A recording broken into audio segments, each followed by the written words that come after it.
Alright, peace, Lindsey. I hope you're doing well. And welcome. This is going to be your mini reading, right? In which I will just be discussing your sun and your moon from the perspective of what it is that you exude or express, right? In regards to your sun, and what it is that you draw and attract to you in regards to your moon. And so, essentially, you may know, astrologically speaking, the sun is masculine and it's associated with electricity. You feel me? It's all about your expression.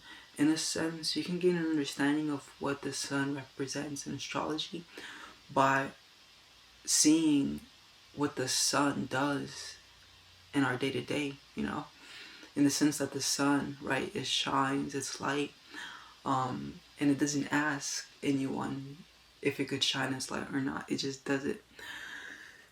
And so ultimately, that's what the sun is. It is our ability to express ourselves as individuals, right?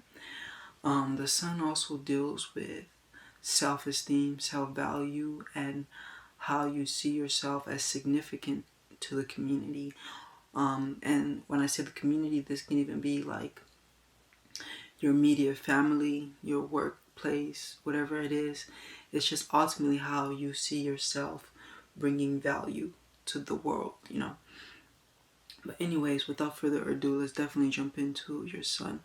So your sun is within the sign Aquarius. And so you may know maybe that each sign has 3 decans, right? And being born in the first days of Aquarius, you belong to the first decan of Aquarius. And so these are Aquariuses that are very Aquarian, you feel what I'm saying? And this is the decan of originality. Aquarius is a sign that deals with uniqueness, unique expression and being an individual. So what's interesting about the sun and Uranus is, so Uranus is also has rulership over Aquarius, but the difference, because the sun and Uranus have similarities, but there's a slight difference in that the sun deals with authorities, right? It deals with CEOs. It deals with the leader of a community and what the leader says is best. But then Uranus deals with rebellion, right? And so it's like whenever the leader, right, is like not seen as a reliable source, the few who are brave must rebel against the leader, and that's how they go about bringing something better into this world, if that makes sense. And that's very much like the Aquarius energy. First and foremost, Aquariuses, they're very unique, and they're very, well, let me put it like this, being ruled by Uranus, because Aquarius is both ruled by Saturn and Uranus. And so Uranus, Neptune, and Pluto, these are the 3 planets that deal with like the spiritual plane, right? ESP energy. They're planets that are out of this world in a sense. It's like the first traditional planets are very in this world, but then the last 3 planets are very much out of this world. You feel what I'm saying? But yeah, anyways, so with Uranus is a planet that is the higher octave of Mercury, right? And this is one of the reasons why Aquarius is perceived to be the most intellectual sign. Now, the thing is, in astrology, it seems we confuse signs with people. With people, like an Aquarius person cannot justly represent the Aquarius energy, because the Aquarius person, like you for instance, you also have this Taurus energy, and Taurus alone is going to tremendously alter Aquarius. And this is because Aquarius and Taurus square each other. So you do have a square between your moon and your sun, which I will get into. But, to conclude and finish my thought, it's actually the sign in of itself that deals with high intelligence. But Aquarius is, even though a lot of them are smart and a lot of them walk around, thinking that they have great intelligence, there are a few that are not that smart. But I only say that to explain that Aquarius being the sign of the highest intelligence just points towards possibility and the development of the mind, right? And so Aquarius naturally is a sign that deals with research. They are scientists. And so these are all energies that you express out into the world. This curiosity, this research-like mentality, this desire to want to know knowledge, but it can even exude or express through a perception, an ideology of already knowing. Because, see, Aquarius is a sign, right, that deals with, it's a psychic sign, right, and it deals with downloads. Because it's also associated with the Akashic records. So as an Aquarius, you may have an ability to know things without knowing exactly how it is that you know them. And so there is this sense of great intelligence that is expressed outwardly towards the world. And also this desire to want to engage with others and socialize as well. You feel me? And so, okay, also, with Aquarius, it's important to understand that,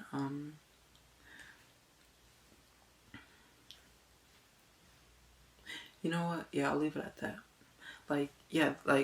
They are very intellectual and very sociable, but a lot of the times, from my observation, Aquariuses, even though the sign of socialization, they prefer their own space, their individuality, and to be by themselves. And also there is a lack when it comes to one-on-one relationships. Aquariuses do more deal with collective people, groups of people, if what I'm saying. And so your sun is in the sign, your sun is ruling over the 12th house, because you have Leo in the 12th house. So with your sun ruling over the 12th house, this can make your life journey feel a little bit more isolated. And this is because the 12th house, it's a house that deals with the inner journey. It deals with the spirit realm. You feel me?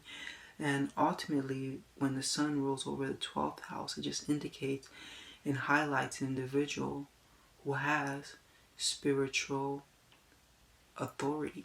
You feel what I'm saying? So you have spiritual authority. And if I'm not, I took some notes.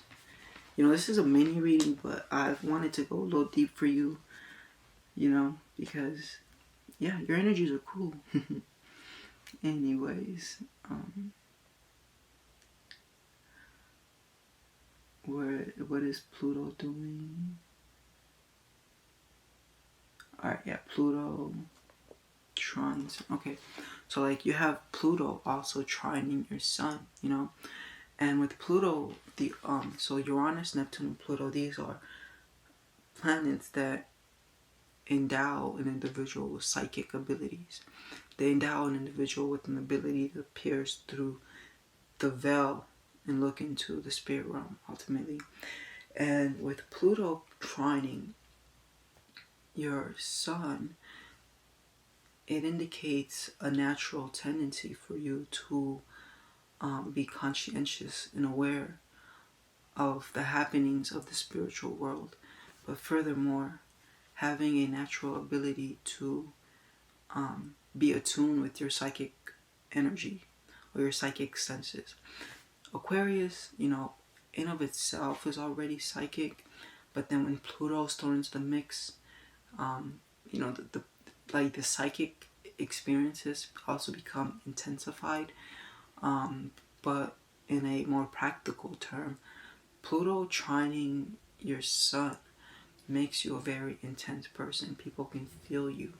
You know, they can feel your genuineness, your desire to want to bring harmony. Because Pluto, you gotta keep in mind, is in Libra, the sign of harmony in relationships.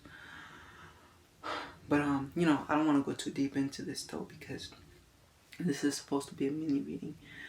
And then you also have your sun in the 6th house, which indicates that you express great interest in work and in employment and in being of practical use. You know, you want to be of practical use for people, if that makes sense. Or you want to be useful in general. And then with your moon being in Taurus, this can be an indication of, well, attracting and drawing to yourself. You know what's interesting about Taurus? It's like, even though Taurus is a sign that deals with harmony, right? A lot of Tauruses are good at harmony because of the chaos they initially first experienced, if that makes sense. So, with your moon, I feel like it's more important for me to talk about your moon in the 9th house.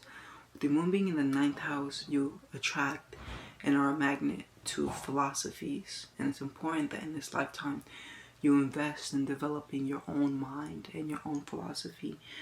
And if I'm not mistaken, Venus and Jupiter are square. So also with Venus squaring your moon, it can indicate that there is somewhat disharmonious energies, possibly were disharmonious energies when it comes to your moon, which deals with your emotions and your needs, you know, at the deeper levels, and your interactions with people and relationships. So there may have been this disharmonious energy of people having an inability to give you that emotional nourishment or nurture that you need, and people being more so like manipulative, you feel what I'm saying, and more so coming into your space with their own selfish agendas, you know. But it goes a lot deeper than that though. So also, but yeah, you know, with the moon being in Taurus. Hi. With the moon, that was my. Huh? Nothing. I'm recording right now. Like with the moon being in, pardon me. But anyways, with the moon being in Taurus, it's an indication of attracting wealth and money to you. You feel what I'm saying? You may have this tendency of drawing material comforts and things like that. Just maybe people coming to you and just giving you things, or even possibly your philosophy and your view on life being the primary reason why you may be comfortably positioned the way that you are. You feel what I'm saying? But it's like the moon, it's like Taurus and the 9th house are very entangled, meaning that, before I say what that means, let me look. Well, not per se. Never mind, because your 9th house is ruled by Mars through Aries. So that's not actually the case. But nevertheless, your philosophy on life is important to your level of success when it comes to material. Okay, and now let's look into what else did I want to look into? Oh yeah, now let's look into what house is ruling over.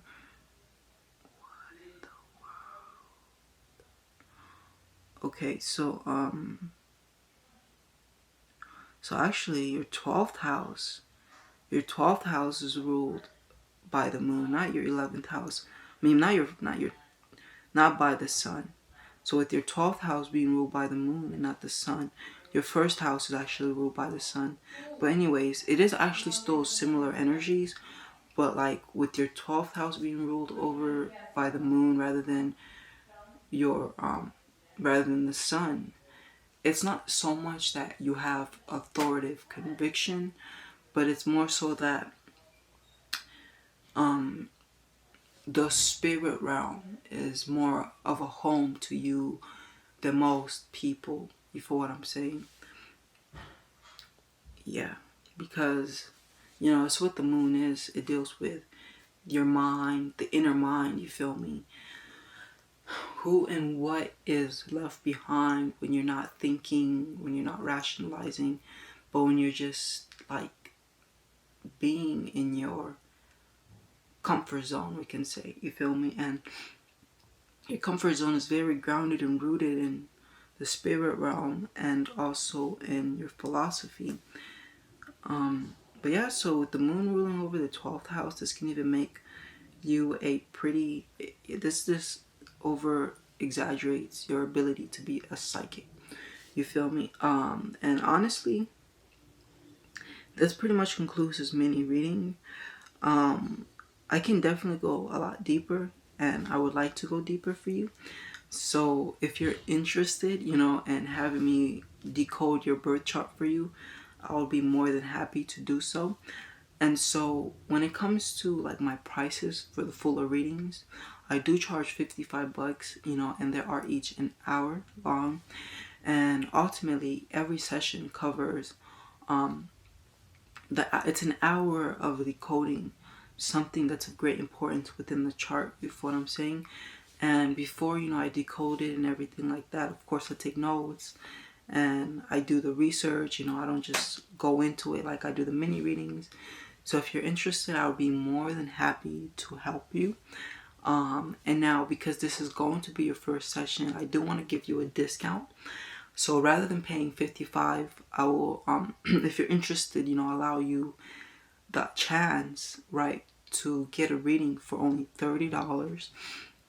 And I would definitely recommend it, because a lot of people that work with me, they enjoy it. You feel me? They feel like they receive a lot from it. And yeah, it really gives them greater clarity over their life. And yeah, $30, and after that, so the first session can kind of just be you seeing what it's about, and then after that, if you want, you can definitely dive deeper and work with me. But yeah, definitely check it out. You really don't have nothing to lose. $30, like you're not gonna end up, bankrupt or anything. So, I would highly recommend it. I think you have more to gain than to lose, if anything. But that's only, of course, if you're interested. If not, then that's cool too, But I do hope that this mini reading has served to help you, And yeah, I definitely look forward to your feedback. Thank you for your patience, because whatever. I feel like I kind of took a minute, because I did say I would look into it in the morning. But regardless, peace.